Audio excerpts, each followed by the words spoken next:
జీవన్ రెడ్డితో TPCC chief Mahesh Goud చర్చలు విఫలమయ్యాయి. అధిష్టానం బుజ్జగింపులకు జీవన్ రెడ్డి ఒప్పుకోలేదు.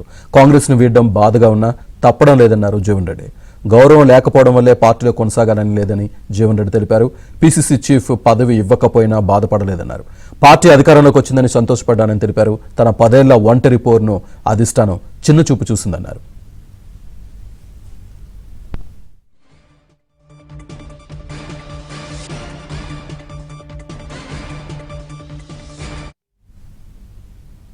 ఇదే విషయానికి సంబంధించి మరింత సమాచారాన్ని మా ప్రతినిధి శ్రీనివాస్ అందిస్తారు.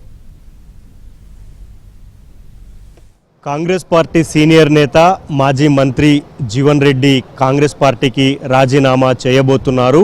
రేపు ముఖ్య కార్యకర్తల సమావేశంలో ఆయన ఏం మాట్లాడతారన్న దానిపైన ఉత్కంఠ నెలకొంది. సో జీవన్ రెడ్డి గారు మనతో ఉన్నారు. 40 సంవత్సరాలుగా మీరే కాంగ్రెస్ పార్టీకి పెద్ద దిక్కుగా ఉన్నారు. అంటే ఈ టైంలో పార్టీని విడిపోతున్నదికి ఏమీ అనిపించట్లేదు, అంటే బాధ అనిపించట్లేదా సార్? అంటే నిజంగా కూడా అంటే ఇది ఊహాతీతం. అంటే ఎవరు కూడా ఊహించని కంటే పెద్ద ఎత్తున నేను ఆవేదనతోనే.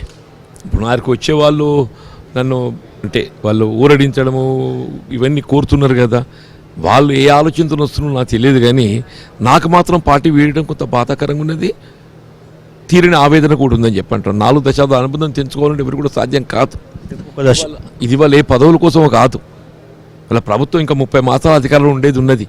ఇవాళ కాకుండా రేపు ఏదైతే నాకు చెప్పా మీనాక్షి నటరాజ్ మీ spoke with me she said always పరిస్థితులు ఎప్పుడు ఒకే విధంగా ఉండే, మార్పు వస్తాయి కదా. నేను పరిస్థితులు మార్పు వస్తాయి కావచ్చు అంటే ఏంటి, మీకేదో మంచి దినాలు వస్తాయి కావచ్చు ప్రభుత్వంలో అని చెప్పి నేను అనుకుంటున్నా స్వామి. నేను నాకు మంచి దినాలు అని చెప్పంటే నా గౌరవం, నా మంచి దినం, నా గౌరవం మంచి దినం. ఆ గౌరవం పొందలేనటువంటి ఒక పరిస్థితిలో పార్టీలు కొనసాగడము నా మనసు ఒప్పుకోవడం లేదని చెప్పిన. I never hurt. అంటే వాస్తవం మీరు అన్నట్టు ఏదైతే ఉందో, ఇవాళ ప్రదేశ్ కాంగ్రెస్ అధ్యక్షుడు అంటే భవిష్యత్తు ముఖ్యమంత్రి ప్రతిపక్ష పార్టీకి. అటువంటి ఒక హోదా నాకు తప్పిపోయినా కానీ నేను బాధపడలేదు. నాకు ప్రభుత్వం అధికారం రావాలి. కాంగ్రెస్ పార్టీలో నాకంటే రేవంత్ రెడ్డి ఉత్సాహవంతుడు, యువకుడు, వాక్చాతుర్యం ఉన్నది. పార్టీ నడపడం లోపల, యువకులను ఆకర్షించడం లోపల, ప్రజాభిప్రాయం మోల్డ్ చేయడం లోపల నాకంటే సమర్థవంతంగా పనిచేస్తుందని చెప్పి భావించి ఉండొచ్చు. కాంగ్రెస్ పార్టీ అధికారం రావాలని చెప్పిన ఒక భావన తప్పన కానీ ఏ విధమైనటువంటి ఒక భిన్న అభిప్రాయం లేకుండానే పార్టీ వీడ్కోలు సందర్భంగా నర్సిరెడ్డి గారు శాసనమండలి సభ్యులు ఆయన చెప్తుంటే నాకే అనిపించింది. ఆయన అన్నాడు, జీవన్ రెడ్డి గారి అనుభవం వారు చూస్తుంటే ఇవాళ అధికార పార్టీ సభ్యులు వారిని అడ్డుకోవాలని ఎంత ప్రయత్నం చేసినా కానీ ఆయన పట్టుదల వీడకుంటే ఏదైతుందో అని చెప్పదలుచుకుంది. ఆయన చెప్పడం చూస్తుంటే ఒక రాజకీయ నాయకుల లోపల ఆ విధమైన ఒక నాయకత్వ లక్షణాలు ఉండడం అరుదు నేను జీవన్ రెడ్డిలో చూసా అని చెప్పి నర్సిరెడ్డి గారు కాంప్లిమెంట్ చేసింది. నాకు ఆనాడు ఏదైతే వాస్తవం మంత్రి నాకు లభించాల్సింది ఉండేనే. బట్ ఐ నెవర్, నేను ఎన్నో బాధపడలేదు. ఫెల్ట్ నాకు సరే బాధ అంటే మనసులో ఉండుంటుంది, కారణాలు ఏవైనా కావచ్చు అనుకున్న, అంతే తప్ప వేరే అనుకోలే. కానీ ఎప్పుడైతే ఏదైతున్నదో ఈ పార్టీ ఫిరాయింపులు తెర మీదకి వచ్చి జగిత్యాల నియోజకవర్గంలో ఎంపికైనట్టు ఒక శాసనసభ్యుడిని అంటే పార్టీ ఫిరాయింపులను మొదటి నుండి కూడా వ్యతిరేకించాను. ఈవెన్ పోచారం శ్రీనివాసరెడ్డి గారు ఇంతకంటే ముందు ఆయన పార్టీ ఫిరాయించినప్పుడు వ్యతిరేకించాను. నేను ఇది ఇట్స్ నాట్ కరెక్ట్ అని చెప్పాను. నేను నాకు ఫెల్ట్ రియల్లీ ఆ దినం చాలా బాధ అనిపించింది. రిజైన్ చేద్దామనుకున్నా.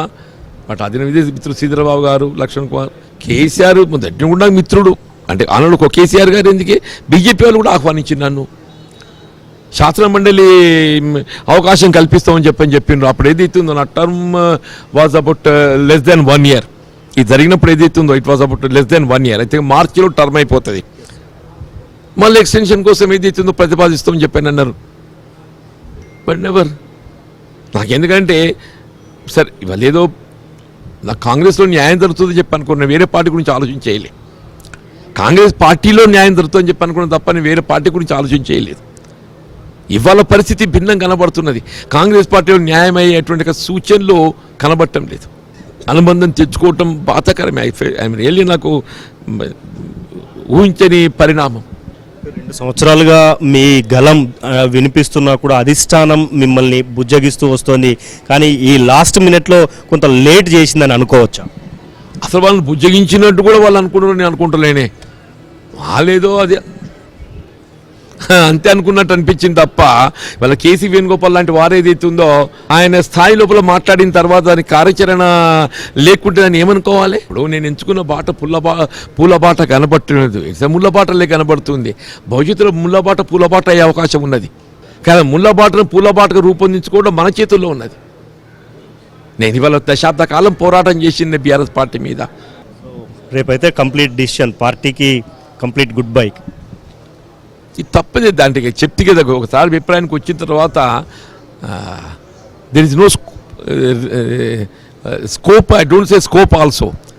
కాంగ్రెస్ పార్టీలో తనకు ఈ పరిస్థితి రావడానికి గల కారణాలపైన ఆయన ఎలా రియాక్ట్ కాబోతున్నారు అనేది ఆసక్తికరంగా ఉంది. ముఖ్య కార్యకర్తల అభిప్రాయాలు కూడా తీసుకోబోతున్నారు.